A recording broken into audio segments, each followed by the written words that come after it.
Em a parte ao senador Rogério Marinho, que havia descrito da tribuna o fim do Estado de Direito no Brasil, o senador Flávio Bolsonaro defendeu a anistia aos presos e perseguidos políticos do ministro Alexandre de Moraes do Supremo Tribunal Federal. O senador disse: essa perseguição contra Bolsonaro e contra a direita não começou em 2022, em 2023 ou em 2024. Começou muito antes, mas para ser breve aqui, o único caminho para alguma normalidade, para algum reequilíbrio entre os poderes, é uma anistia que tem que ser ampla, geral e irrestrita. Estou cada vez mais convicto disso. O senador propôs que a anistia inclua, inclusive, o ministro Alexandre de Moraes, porque ele já deu vários exemplos de descumprir a lei do impeachment, no seu artigo 39, inciso 2, que fala muito claramente, eu vou ler aqui para não falar errado, proferir julgamento quando, por lei, seja suspeito na causa. Isso é inquestionável, é um consenso entre todos aqui no Brasil. O senador sugeriu ainda que sejam anistiados também os policiais federais que vêm cumprindo as ordens ilegais do ministro. Flávio Bolsonaro afirmou: não são poucos os crimes cometidos por Alexandre de Moraes e por esse grupo especial de Lula na Polícia Federal. E o que começa errado não tem como terminar certo. Nunca vi ninguém que faz o que Alexandre de Moraes está fazendo no mundo que, em determinado tempo, não vá sofrer as consequências pelas ilegalidades, arbitrariedades e abusos que cometeu. Senador Rogério Marinho, quero parabenizar Vossa Excelência pelo discurso. Essa perseguição contra Bolsonaro e contra a direita não começou em 2022, 2023 ou 2024, começou muito antes. Mas, para ser breve aqui, o único caminho, alguma normalidade e algum reequilíbrio entre os poderes é uma anistia que tem que ser ampla, geral e restrita. Estou cada vez mais convicto disso, que inclua inclusive o ministro Alexandre de Moraes, porque já deu vários exemplos de descumprir a lei do impeachment, o seu artigo 39, inciso 2º, que fala muito claramente, eu vou ler aqui para não falar errado, proferir julgamento quando por lei seja suspeito na causa. Isso é inquestionável, é um consenso entre todos aqui no Brasil. E que essa anistia tem que se estender também aos policiais federais que estão se prestando esse papel, que acabaram de indiciar, por exemplo, 2 deputados federais, Marcel Van Hatten e Cabo Gilberto Silva, por usarem a tribuna e fazerem uma crítica à Polícia Federal e chamarem um dos delegados de cachorrinho de Alexandre de Moraes, o que é uma verdade, é uma opinião que todo parlamentar deveria ter a sua imunidade parlamentar para fazer uso da palavra respeitada pela Polícia Federal. Não são poucos os crimes cometidos por Alexandre de Moraes e por esse grupo especial de Lula na PF, e o que começa errado não tem como terminar certo. Presidente. Nunca vi ninguém que faz o que Alexandre de Moraes está fazendo no mundo que em determinado tempo não vai sofrer as consequências pelas ilegalidades, arbitrariedades e abusos que cometeu. Parabéns pelo seu discurso. Presidente, 30 segundos. Pois não, senador Plínio. Esse discurso que o senador Marinho faz é bom para chamar a atenção de milhões de brasileiros, porque essas coisas são imperceptíveis para milhões. E é sempre bom chamar isso. A gente fala de Estado de Direito, nada mais é do que os poderes se respeitarem, o que não está acontecendo. Então, eu vou tentar traduzir também, numa linguagem popular, hoje é dia de futebol, mudaram o mando de campo, capturaram o juiz, os bandeirinhas e o VAR. É assim que o Brasil se encontra atualmente, sob a ditadura do judiciário. Obrigado, senador Plínio Valério. Senador Isalci, nós vamos iniciar a ordem do dia, se Vossa Excelência nos permitir, sem perdas. Eu estou inscrito, vou falar depois, mas só também corroborar o que foi colocado pelo senador Rogério Marinho. É inadmissível o ministro Alexandre de Moraes avocar dentro do processo onde ele é vítima, onde ele abre inquérito, ele analisa, determina, faz tudo, investiga, julga e condena. Cara, não dá para continuar desse jeito. Então, parabéns ao querido senador Rogério Marinho. Segundo a Constituição Federal, o controle dos atos de ministros do Supremo Tribunal Federal é realizado pelo Senado, que pode promover o impeachment dos ministros em caso de crime de responsabilidade. No entanto, os presidentes da Casa vêm barrando a tramitação dos pedidos sem consulta ao colegiado. Sem controle externo, alguns ministros do Supremo agem ao arrepio da Constituição. Em inquéritos secretos, o ministro Alexandre de Moraes, por exemplo, promove uma aberta perseguição a adversários políticos. Em um desses inquéritos, a Folha Política teve sua sede invadida e todos os seus equipamentos apreendidos. O inquérito foi arquivado por falta de indícios de crimes, mas os dados sigilosos foram compartilhados com outros inquéritos abertos de ofício e com a CPI da pandemia, que compartilhava dados sigilosos com a velha imprensa. Sem justificativa jurídica, o ministro Luiz Felipe Salomão, ex-corregedor do Tribunal Superior Eleitoral, confiscou toda a renda da Folha Política e de outros sites e canais conservadores para impedir suas atividades. A decisão teve o aplauso e o respaldo dos ministros Luiz Roberto Barroso, Alexandre de Moraes e Edson Fachin. Todos os rendimentos de mais de 20 meses de trabalho de jornais, sites e canais conservadores vêm sendo retidos sem qualquer base legal. Se você apoia o trabalho da Folha Política e pode ajudar, doe qualquer valor à empresa Raposo Fernandes através do Pix, usando o QR Code que está visível na tela ou o código ajude@folhapolitica.org. Caso não utilize Pix, há a opção de transferência bancária para a conta da empresa Raposo Fernandes, disponível na descrição deste vídeo e no comentário fixado no topo. Há mais de 10 anos, a Folha Política vem mostrando os fatos da política brasileira e dando voz a pessoas que o cartel midiático quer calar. Pix ajude@folhapolitica.org. Assista. Senhor presidente, ilustres pares, eu tenho pensado muito a respeito do que está acontecendo no Brasil nos últimos anos. Quando falamos, quando afirmamos que no Brasil existe Estado de Direito, significa, de uma forma muito clara, que existe uma Constituição e uma lei que necessariamente precisa cobertar o conjunto dos brasileiros, independente da sua cor, da sua filiação partidária, da sua religião, dos seus sentimentos. A lei deve ser boa para mim e para o meu adversário, para o meu inimigo. Essa é a lei. E esse é o império da lei. E isso significa, com todas as letras, Estado de Direito.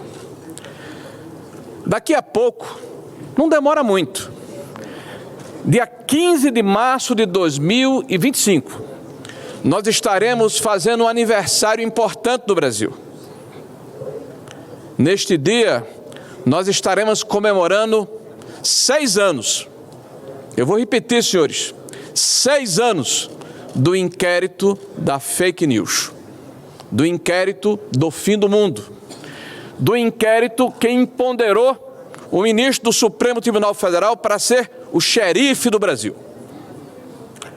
para relativizar direitos, para ultrapassar a Constituição, para sentir-se à vontade para instalar centenas de outros inquéritos sem permitir que os advogados daqueles que estão sendo denunciados tenham acesso ao inteiro teor para fazer as suas defesas. 6 anos. O Brasil vive um regime de exceção. E nós, que lemos os grandes jornais, que pretendem fazer a opinião pública do nosso país, assistimos um desfile incessante de editoriais, onde as críticas são feitas a respeito da longevidade desse estado permanente de excepcionalidade, como se eles não tivessem culpa, porque na hora em que o inimigo, entre aspas, estava sendo atingido com seus direitos relativizados, tudo era possível. O que estava em jogo era, entre aspas, a democracia.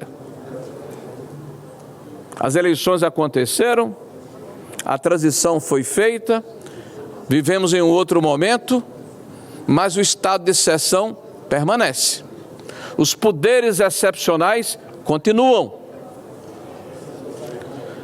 E no dia 8 de janeiro, um ato bárbaro, deplorável, de depredação de prédios públicos, passou a ser denominado por 2 anos por essa mesma mídia como um golpe de Estado. Sim, senhores, um golpe de Estado. Cidadãos foram presos de forma industrial. A sua culpa não foi individualizada como reza a lei. Se desprezou o instrumento do juiz natural. Se suprimiram instâncias e o STF, através desse instrumento de exceção, o julgou. E condenou pessoas sem antecedentes por atos que já haviam sido praticados anteriormente nesta mesma praça, neste mesmo lugar, por um espectro ideológico diferente e que tiveram outro tratamento, apenas de 12 a 17 anos de prisão, sob o argumento de que estávamos lidando com terroristas, que armados de bolas de gude, de bíblias, de bandeiras, velhos, crianças, pessoas sem líderes, sem armas, estavam querendo suprimir de forma violenta o Estado de Direito. Estavam querendo acabar com a democracia brasileira. Mas pasmem, essa narrativa que durou 2 anos, de repente é posta por terra, eminente presidente. Porque na semana passada, nós assistimos à apresentação de um relatório da Polícia Federal que começa dizendo que havia uma elaborada inteligência militar para praticar um atentado, e essa elaborada inteligência militar contemplava uma ação em que um dos componentes da ação, sem veículos, de repente se viu obrigado a buscar um táxi e não conseguindo, teve que ir a pé de uma das superquadras de Brasília até o Pátio Brasil. E a partir desta narrativa nova, desse novo inquérito, o golpe não era mais 8 de janeiro. Por favor, preste atenção, o golpe agora é 15 de dezembro ou 12 de dezembro. Ora, e as pessoas que foram condenadas? E aqueles que foram condenados a 14, a 12, a 17 anos por pintar de batom uma estátua? Por terem a infelicidade de estarem na praça pública naquele momento? Ou por terem adentrado os prédios públicos e efetivamente depredado, e devem ser responsabilizados, sim, mas de acordo com a lei e não com a narrativa, de acordo com o rito legal e não com o estado de exceção, de acordo com a lei que deve nos acobertar a todos, e não com uma tentativa clara de suprimir a vontade e a expressão de pelo menos metade da população brasileira que ousa pensar diferente. Meus senhores, é importante que venham a público explicar essa nova abordagem. Nós precisamos dizer aos órfãos de pais vivos que os seus parentes próximos, alguns exilados, impedidos de praticar a sua atividade laboral, impedidos de ter acesso às suas contas bancárias, mortos civilmente porque não podem se expressar. Precisamos dizer a essas pessoas que houve um equívoco, que houve um erro, e que 8 de janeiro não era o golpe, era 15 de dezembro ou 12 de dezembro, 20 e tantos dias antes, eminentes senadores. Após a apresentação do relatório, 2 dias depois, nós assistimos um outro espetáculo. E parece que está banalizado no Brasil as arbitrariedades. O delator, sim, o delator, o coronel Cid, publicamente, fala que estava sendo coagido, dá uma entrevista ou vaza áudios, colocando a sua resignação, é publicado por uma revista de grande circulação, imediatamente é chamado para que possa reiterar as suas posições sobre pena de que os benefícios da sua delação não o acobertassem, nem tampouco a sua família. Sim, a sua família, a sua esposa, o seu pai. E olhem que coisa inusitada, que fato pitoresco que só acontece no nosso Brasil. Esse cidadão é chamado a depor no mesmo dia em que é anunciado um novo processo. Mas quando ele é chamado a depor na Polícia Federal, senhores, a polícia diz a ele, e publiciza, porque sai nos jornais o vazamento seletivo, que caso ele não corrobore o que a polícia acredita que é correto, esses benefícios vão ser retirados novamente, pela segunda vez. E o seu depoimento em 200 anos de república é tomado inusitadamente, não por um juiz auxiliar, nobres senadores, mas pelo próprio ministro Alexandre de Moraes do Supremo Tribunal Federal, que faz a inquirição da testemunha, do delator. Sendo que 2 dias antes toda a imprensa anuncia que se ele não falar o que era necessário ser falado, ele poderia perder os benefícios da sua delação. Que Brasil é esse? Aonde nós estamos? Não dá para banalizar esse tipo de situação. E nós assistimos aqui um desfile incessante daqueles que defendem o arbítrio, daqueles que defendem a repressão, daqueles que querem calar e emudecer os que pensam diferente, não se lembrando que este país tem uma tradição de apaziguamento, que ao defendermos uma anistia, não fazemos porque queremos anistiar crimes, até porque defendemos que aqueles que depredaram sejam punidos.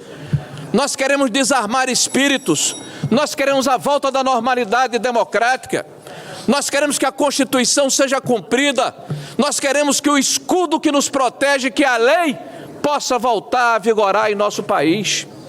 É esse o sentido. E que a discussão política, importante, essencial, ela aconteça neste Parlamento, no Congresso Nacional. Nós não podemos mais banalizar o fato de que ministros do Supremo Tribunal Federal estejam constantemente fazendo política, fazendo declarações políticas, além das suas prerrogativas de magistrados. Isso desequilibra a democracia brasileira. Espero, de verdade, que nós tenhamos a consciência de que, independente das nossas posições políticas naturais, nós somos todos brasileiros e temos que respeitar e preservar a nossa Constituição.